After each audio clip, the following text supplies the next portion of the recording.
नमस्कार मित्रों, जय हिंद। इजी वाला चैनल में आप सभी का फिर से हार्दिक स्वागत और अभिनंदन है। और ये तीसरा वीडियो है मेरा, जिसमें हमने पिछले वीडियो में आपको बताया था कि इस वीडियो में हम आपको काइंड्स ऑफ सेंटेंस के बारे में बताएंगे। और पिछले वीडियो में हमने बताया था आपको अल्फाबेट, वर्ड्स और सेंटेंस के बारे में कि ए, ई, आई, ओ, यू, ये 5 आपका क्या होता है? स्वर, मात्रा। और बाकी ए, बी, सी, डी,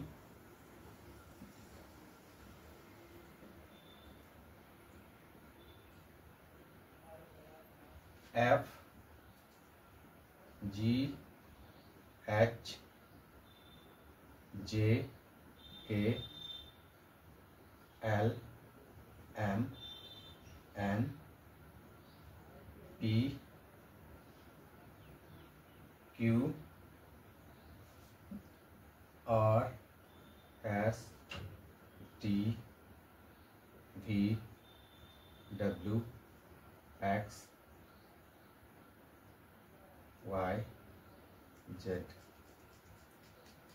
ये आपका स्वर है और ये व्यंजन, वावल्स और कॉन्सोनेंट, जिसको मिलाकर के क्या बनता है? शब्द। जैसे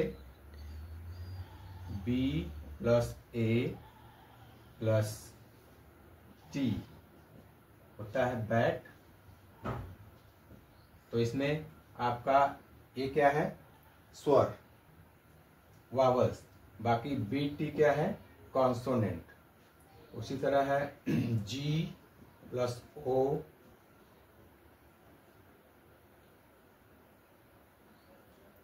प्लस ए प्लस टी क्या होता है? गोट। गोट मीन्स बकरी।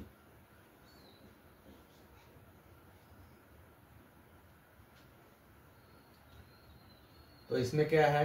जी ओ, ये आपका वावल्स है और ये आपका कॉन्सोनेंट। तो वावल्स और कॉन्सोनेंट मिलाकर क्या बनता है?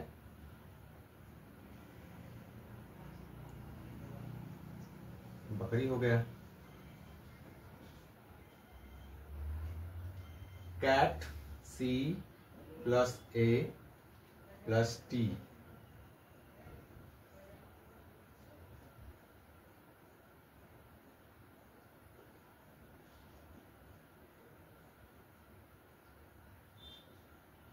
इसका हो गया बिल्ली। बिल्ली। तो इसमें एक क्या है? स्वर है, वावल्स। तो इस प्रकार से हमारा वावल्स और कॉन्सोनेंट मिलाकर के शब्द बनता है, जिसका कोई अर्थ निकलता हो, जिसका कोई सेंस हो। पिछले वीडियो में हमने आपको ये बताया था। और अल्फाबेट्स मिलाकर वर्ड्स बनते हैं और वर्ड्स मिलाकर सेंटेंस बनते हैं, जिनका भी कोई अर्थ निकलता है। तो पिछले वीडियो में हमने यही बताया था आपको। आइए इस वीडियो में आपको हम बताते हैं सेंटेंस के बारे में। Kinds of sentence. सेंटेंस कितने प्रकार के होते हैं? ध्यान से समझिएगा, आज का टॉपिक बहुत ही मजेदार है आपके लिए। और यहां से आपका शुरू होता है, इसको बहुत ध्यान से समझिएगा। 5 प्रकार के सेंटेंस होते हैं, जिसमें आपका पहला सेंटेंस है असर्टिव सेंटेंस। हिंदी में इसको कहते हैं घोषणात्मक वाक्य। दोस्तों, ये सेंटेंस 2 प्रकार का होता है। पहला है अफर्मेटिव सेंटेंस और पॉजिटिव सेंटेंस। इसको डिक्लेरेटिव सेंटेंस भी कहते हैं। हिंदी में इसको सकारात्मक वाक्य कहते हैं। और इसका दूसरा पार्ट है, दूसरा भाग है निगेटिव, या दूसरा प्रकार है निगेटिव सेंटेंस, जिसको हम नकारात्मक वाक्य कहते हैं। तीसरा है इंट्रोगेटिव सेंटेंस। दोस्तों,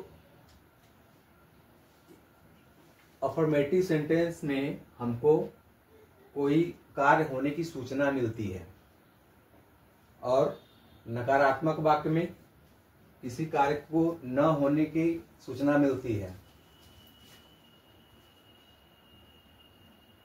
अभी इसको समझ लेते हैं, फिर उसको आगे बताते हैं हम आपको। दूसरा है इंट्रोगेटिव सेंटेंस, प्रश्नवाचक वाक्य। इसमें ऐसे वाक्यों में प्रश्नसूचक शब्द लगे होते हैं और प्रश्नसूचक चिन्ह भी लगा होता है, जो कि ये होता है। और प्रश्नसूचक होते हैं क्या, क्यों, क्यों, कैसे, ये सब शब्द इसमें लगे होते हैं। तीसरा है आपका इंट्रोगेटिव सेंटेंस, आदेशात्मक वाक्य। इसमें कोई, इस वाक्य से ये पता चलता है कि कोई आदेश दिया जा रहा है कोई कार्य करने के लिए। और एक्सक्लामेटरी सेंटेंस है आपका विस्मय सूचक वाक्य। ऐसे भाव जो आपको अचानक से आते हैं आपके अंदर। और ऑप्टेटिव सेंटेंस वो सेंटेंस है जो इच्छा सूचक शब्द वाक्य होता है।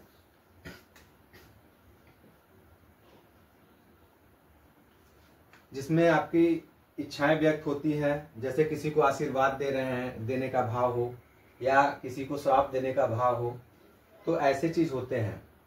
तो इसको बारी बारी से देखेंगे। तो पहले इसमें अंतर समझ लेते हैं। पॉजिटिव सेंटेंस, सकारात्मक वाक्य, जैसा कि बताया कि इसमें किसी कार्य का होना प्रकट होता है। इन दोनों में अंतर होता है कि जैसे राम जाता है, राम जाता है, राम गोज।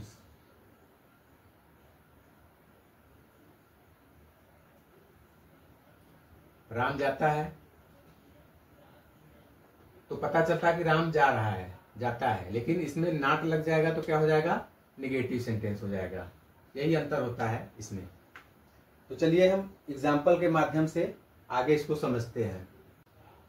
तो आइए पहले का एग्जाम्पल हम लोग देखते हैं, अफर्मेटिव और पॉजिटिव सेंटेंस का। ठीक है, पहला एग्जाम्पल है हमारा, Mohan and Rohit are friends. मतलब मोहन और रोहित क्या है, मित्र हैं। ठीक है, तो इससे हमें सूचना प्राप्त होती है कि मोहन और रोहित मित्र हैं। दूसरा है, I can do it easily. मैं इसे आसानी से कर सकता हूं। तीसरा है, Raju goes to the market. Raju goes to the market, मतलब राजू बाजार जाता है। Mohan has a book. Mohan के पास क्या है, एक बुक है। Radha has eaten birthday cake. Radha क्या करती है, वो जन्मदिन का केक खाई है। तो ये आपके जो है पॉजिटिव सेंटेंस है। ठीक है, अफर्मेटिव जिसको कहते हैं, ये सेंटेंस है। तो अब दूसरा हमारा है निगेटिव सेंटेंस। इनमें अंतर होता है कि बस निगेटिव सेंटेंस बनाने के लिए, इस सेंटेंस को भी हम निगेटिव सेंटेंस बना सकते हैं। इसको बनाने के लिए क्या करना होगा, हमें बस नॉट का प्रयोग करना होगा। पॉजिटिव सेंटेंस में अगर हम नॉट को जोड़ देते हैं तो वो क्या हो जाता है, निगेटिव सेंटेंस। मित्रों, पॉजिटिव सेंटेंस के अंत में जो है कि हमारा फुल स्टॉप लग जाता है। ठीक है, तो आइए पॉजिटिव सेंटेंस को कैसे निगेटिव बनाते हैं वो आपको बनाकर दिखाते हैं। और पॉजिटिव और निगेटिव में क्या अंतर होता है वो भी आप लोग जान जाएंगे इस एग्जाम्पल के माध्यम से। तो Mohan and Rohit are friends, तो बीच में क्या करेंगे, नॉट लगा देंगे। अब ये आपका बन गया निगेटिव सेंटेंस। पहले पॉजिटिव था, नॉट लग गया तो क्या हो गया, निगेटिव सेंटेंस हो गया। मतलब मोहन और रोहित मित्र नहीं है। ठीक है, दूसरा है, I can do it easily. तो इसको निगेटिव बनाते हैं, कैसे बनेगा, इसमें नॉट लग जाएगा, हमेशा नॉट लग जाएगा। I can do not it easily.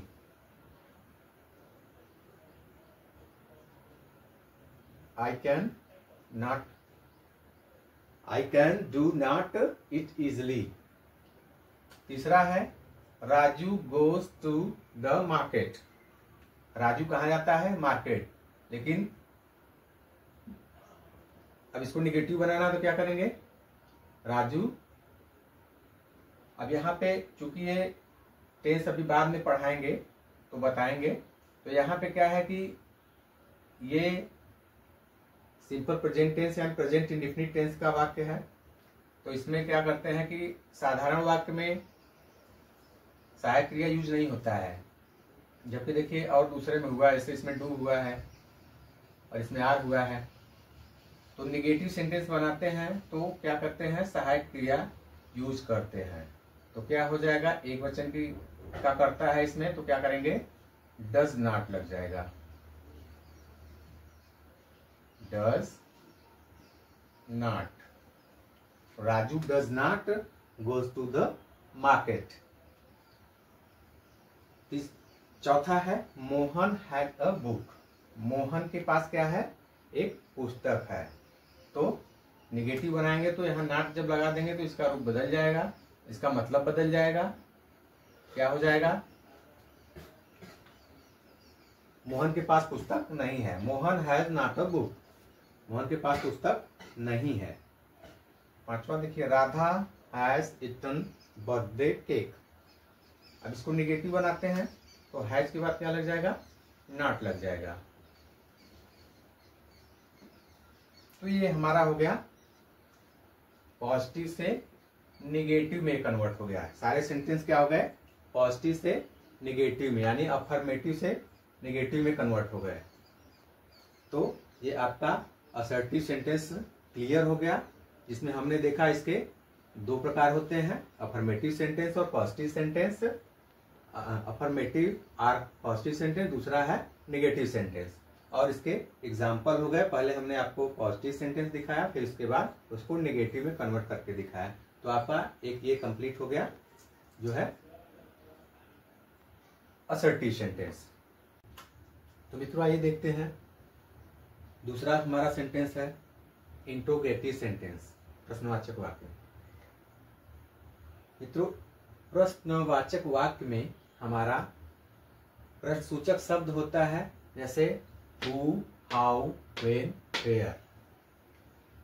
कौन, कैसे, कब, कहाँ, ऐसे वाक्य हमारे प्रश्नवाचक वाक्य में लगे होते हैं। और प्रश्नवाचक वाक्य के अंत में हमारा जो है प्रश्नसूचक चिन्ह लगा होता है। ये इससे हमको पता चलता है कि ये हमारा वाक्य कैसा है? प्रश्नवाचक है। ठीक है, इंट्रोगेटिव है। ये दो प्रकार के होते हैं, इसमें भी दो प्रकार के होते हैं। एक वो वाक्य होते हैं जिनमें प्रश्नवाचक शब्द जो है वाक्य में पहले दिया रहता है। ठीक है, तो जैसे are you busy, are you busy, क्या आप व्यस्त हैं? इसमें आएगा क्या? क्या आप व्यस्त हैं? तो इसमें क्या शब्द जो है वाक्य के पहले आया है। और दूसरा टाइप वो होता है जिसमें प्रश्नवाचक वाक्य जो है वाक्य के बीच में आता है। अब पहले में एग्जांपल दूसरा देख लेते हैं। Do you have a car? क्या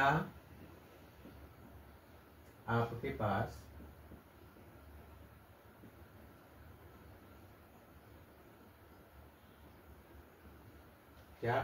पास कार है?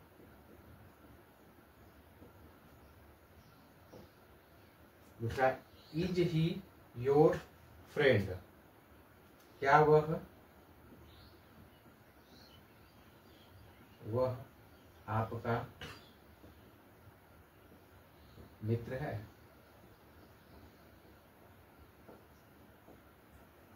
तो इसमें देखिए इस टाइप के वाक्य में क्या प्रश्नवाचक शब्द जो है वाक्य में पहले आया हुआ है। ठीक है, तो ऐसे वाक्यों की अंग्रेजी हम उस टेंस के हेल्पिंग वर्ब से स्टार्ट करते हैं। ठीक है, तो ये हो गया आपका पहला प्रकार। अब दूसरा में क्या है कि हमारा जो है प्रश्न सूचक शब्द जो है वाक्य के बीच में आता है।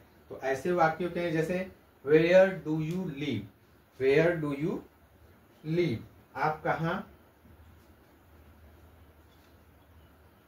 रहते हैं, आप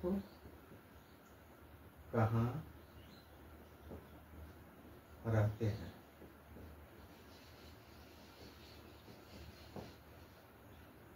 दूसरा है व्हाट आर यू डूइंग, आप क्या कर रहे हैं। और तीसरा है how does Vipin cross the river, Vipin नदी, विपिन नदी कैसे पार करता है। तो यहां पे देखिए प्रश्न सूचक शब्द जो है वाक्य के बीच में है, कहाँ, क्या और कैसे। तो इसमें क्या हुआ कि ये आपका फर्स्ट टाइप हो गया, जिसमें कि प्रश्नवाचक वाक्य में प्रश्न सूचक शब्द वाक्य के पहले लगा हुआ है। और दूसरा टाइप आपका हो गया कि प्रश्नवाचक शब्द जो है वाक्य के बीच में लगा हुआ है। तो ये दोनों का अंतर हो गया। बाकी चीज वही है कि दोनों में जो है प्रश्नवाचक चिन्ह वाक्य के अंत में रहेगा।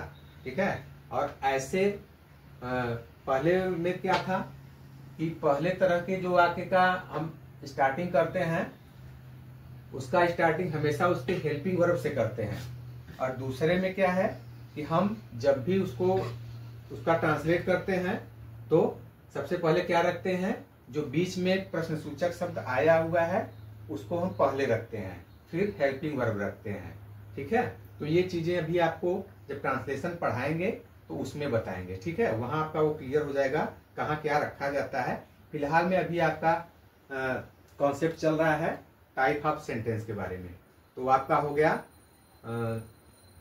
जो है कि पहले प्रकार का वो था और ये दूसरे प्रकार का है। ठीक है, तो आपका असर्टिव सेंटेंस क्लियर हो गया और आपका इंट्रोगेटिव सेंटेंस क्लियर हो गया।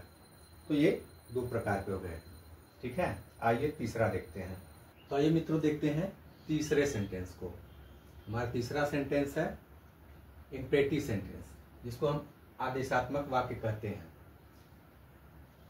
जिस वाक्य से आज्ञा, विनय, परामर्श आदि का ज्ञान होता है वह इम्पेरेटिव सेंटेंस होता है। ठीक है, तो आइए एग्जाम्पल के माध्यम से समझते हैं। ओ मेरा, यहां आओ। इस सेंटेंस से क्या क्या पता चलता है कि हम किसी को आदेश दे रहे हैं, आज्ञा दे रहे हैं कि यहां आओ, come here. Do your work, अपना काम करो। इससे क्या पता चलता है कि हम किसी को आदेश दे रहे हैं कि अपना काम करो। शो मी योर बुक, मुझे अपनी किताब दिखाओ। तो ये सब क्या है, ये आदेशात्मक वाक्य है। ठीक है, अब आइए शट द डोर, दरवाजा बंद करो। Please help me, please help me, कृपया मेरी मदद कीजिए। अब देखिए यहाँ आज्ञा सूचक वाक्य समझ में आ रहा था कि किसी को ऑर्डर दिया जा रहा है। ठीक है, अब यहाँ क्या है, प्लीज हेल्प मी। तो प्लीज से क्या समझ में आता है कि कोई विनय कर रहा है, हमें विनय कर रहा है कि help me, please help me, कृपया मेरी मदद कीजिए। प्लीज गो होम, कृपया घर जाइए। तो ऐसे वाक्य से क्या पता चलता है, इसमें विनय किया जा रहा है। ठीक है, अब respect your elders, respect your elders, अपने बड़ों का आदर करो, फिनिश योर मिल्क, अपना दूध खत्म करो। मतलब इसमें इस शब्दों से पता, वाक्यों से पता चल रहा है कि इसमें सलाह या परामर्श दिया जा रहा है कि रिस्पेक्ट योर एल्डर्स। ठीक है, तो ये आपका इम्परेटिव सेंटेंस हो गया, जिसमें कि आपका आज्ञा विनय और परामर्श इस वाक्यों में प्रकट होता है। इतना सा ही है ये, ज्यादा इसमें कुछ करने की जरूरत नहीं है सोचने की। तो ये आपका हो गया तीसरा प्रकार वाक्य का। ठीक है, आगे चलते हैं, चौथे प्रकार का सेंटेंस देखते हैं। ठीक है, चलिए मित्रों देखते हैं, ये चौथा सेंटेंस हमारा हो गया एक्सक्लेमेटरी सेंटेंस। इसको विस्मय सूचक शब्द कहते हैं, वाक्य कहते हैं, विस्मय सूचक वाक्य कहते हैं। इस वाक्य में अचानक से मन में आने वाले भाव, जैसे आश्चर्य हो गया, शोक हो गया, हर्ष हो गया, जो हमारे मन में अचानक से उठता है। ठीक है, ऐसे भाव जब आते हैं उसको इस प्रकार के सेंटेंस से वो प्रकट होते हैं। ठीक है, तो आश्चर्य, शोक, हर्ष आदि भावनाएं प्रकट होती हैं, वह एक्सक्लेमेटरी सेंटेंस कहे जाते हैं। इस सेंटेंस में एक्सक्लेमेटरी साइन जो है लगा रहता है। ठीक है, आइए एग्जाम्पल के माध्यम से समझते हैं। ओह, व्हाट इज दिस? जैसे कोई चीज आपने देखा और तुरंत आपको आश्चर्यचकित हो गए कि अरे ये क्या है। तो ऐसे भाव जो आते हैं, ओह, तो ऐसे उठने वाले भाव क्या होते हैं? विस्मय सूचक शब्द होते हैं, भाव होते हैं, विस्मय सूचक भाव होते हैं। ठीक है, वाह, कोई अच्छा चीज आपने देखा तो कहा वाह, कोई अच्छा चीज आपने देखा बोला वाह। तो ये क्या भाव है? एक आश्चर्य का भाव है। ठीक है, इट्स सो मच फन, वाह कितना मजा आ रहा है। आह, नाउ आई अंडरस्टैंड, वाह अब समझ में आया।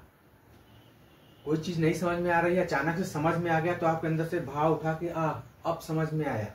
ठीक है, ओह आई फॉरगेट दिस टास्क, ओह आप कोई कार्य आपको करना था, वो आप भूल गए थे, और आपको अचानक से याद आया कि अरे मैं तो वो कार्य भूल गया था। तो आपके मन में क्या आएगा? ओह मैं यह काम भूल गया, मैं यह काम भूल गया। तो ऐसे भाव जो आते हैं वो क्या होते हैं? एक्सक्लेमेटरी सेंटेंस ऐसे भाव के लिए है। ब्रावो यू वन, शाबाश तुम जीत गए, तुम जीत गए। तो इस तरह के जो सेंटेंस होते हैं वो हमारे एक्सक्लेमेटरी सेंटेंस होते हैं, और इसमें जो है कि हमारा एक्सक्लेमेटरी साइन लगा होता है, जैसे जो कि उल्टा फुल स्टॉप होता है। ठीक है, तो ये आपका क्लियर हो गया एक्सक्लेमेटरी सेंटेंस। ठीक है, तो मित्रों ये आपका पांचवा सेंटेंस है। ठीक है, ऑप्टेटिव सेंटेंस, इच्छा सूचक वाक्य। जिस वाक्य से आशीर्वाद, प्रार्थना, श्राप आदि जैसे भाव का ज्ञान होता है उसे ऑप्टेटिव सेंटेंस कहते हैं।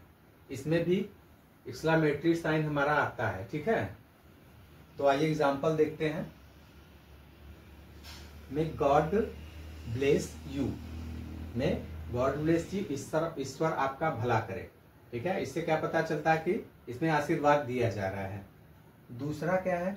मे यू बी हैप्पी, तुम खुश रहो।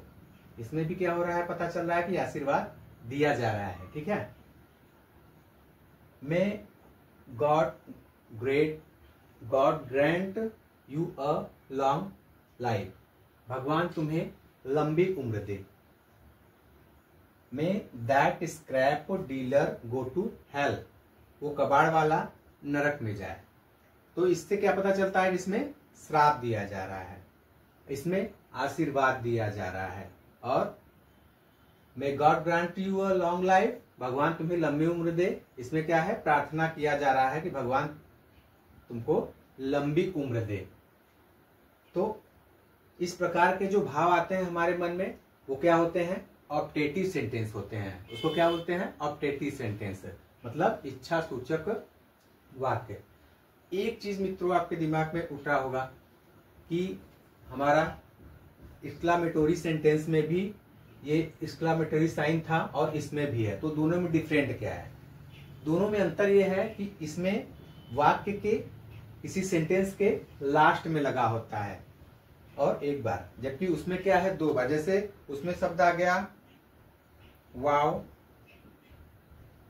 ओम,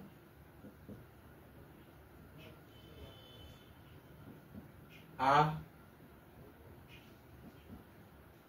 जो अचानक से भाव उठते हैं वो शब्द जो वाक्य के पहले लगे होते हैं और उसके साथ में क्या होता है, हमारा एक्सक्लामेटोरी साइन लगा होता है, ठीक है। लेकिन इसमें क्या है, इसमें सिर्फ लास्ट में, और उसमें उस शब्द के भी बाद लगा होता है और वाक्य के अंत में भी लगा होता है, ठीक है। तो ये हमारा डिफरेंट है दोनों वाक्यों में साइन लगाने के लिए, ठीक है। तो ये आपका हो गया 5 सेंटेंस, काइंड्स ऑफ सेंटेंस आपका क्लियर हो गया, ठीक है। नेक्स्ट सेंटेंस में, नेक्स्ट वीडियो में हम आपको बताएंगे part of sentence, part of sentence और आर्टिकल्स,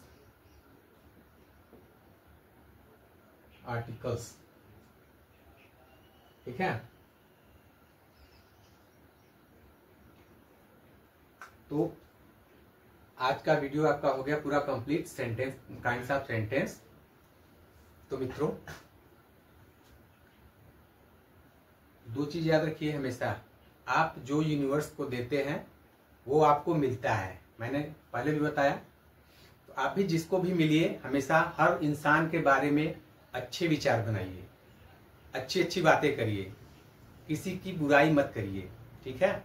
आप जो भी देते हैं, किसी को आप 10 रुपए देंगे तो 100 रुपए आपको कहीं न कहीं से मिलेंगे, ठीक है। अभी ये सब बहुत डीप कॉन्सेप्ट है, मैं आपको जब मोटिवेशनल वीडियो बनाऊंगा तो उसमें सारी चीजें बताऊंगा, ठीक है। तो जब भी आप कोई वीडियो देखते हैं तो किसी का भी वीडियो देखिए, अगर आप उसको देख रहे हैं, कुछ अच्छा लग रहा है, आपके काम की है, तो उसको लाइक जरूर करें, क्योंकि जब आप जितने लोगों को देखेंगे उनको लाइक करेंगे तो आपको भी कोई न कोई लाइक करेगा। आपके मित्र, आपके रिलेटिव, जो भी आपसे मिलेगा आपको लाइक ही करेगा। तो जो आप बांटेंगे वही आप पाएंगे, गिव एंड टेक का रूल्स होता है यूनिवर्स का, ठीक है। तो आपका एक कंप्लीट हो गया, इसको अच्छे से देख लीजिए वीडियो, कॉन्सेप्ट आपका क्लियर होता जाएगा। वीडियो अच्छा लगा इसको लाइक करिए, शेयर करिए और कमेंट करिए, और जो नए लोग हैं वो चैनल को सब्सक्राइब कर लें, ठीक है, जिससे कि हमारा नेक्स्ट वीडियो आप तक उसका नोटिफिकेशन पहुंचे और आप लोग उसको देख करके उसका लाभ लें, ठीक है। तो चलिए आज का वीडियो इसी पे समाप्त करते हैं। बाय, खुश रहिए, धन्यवाद।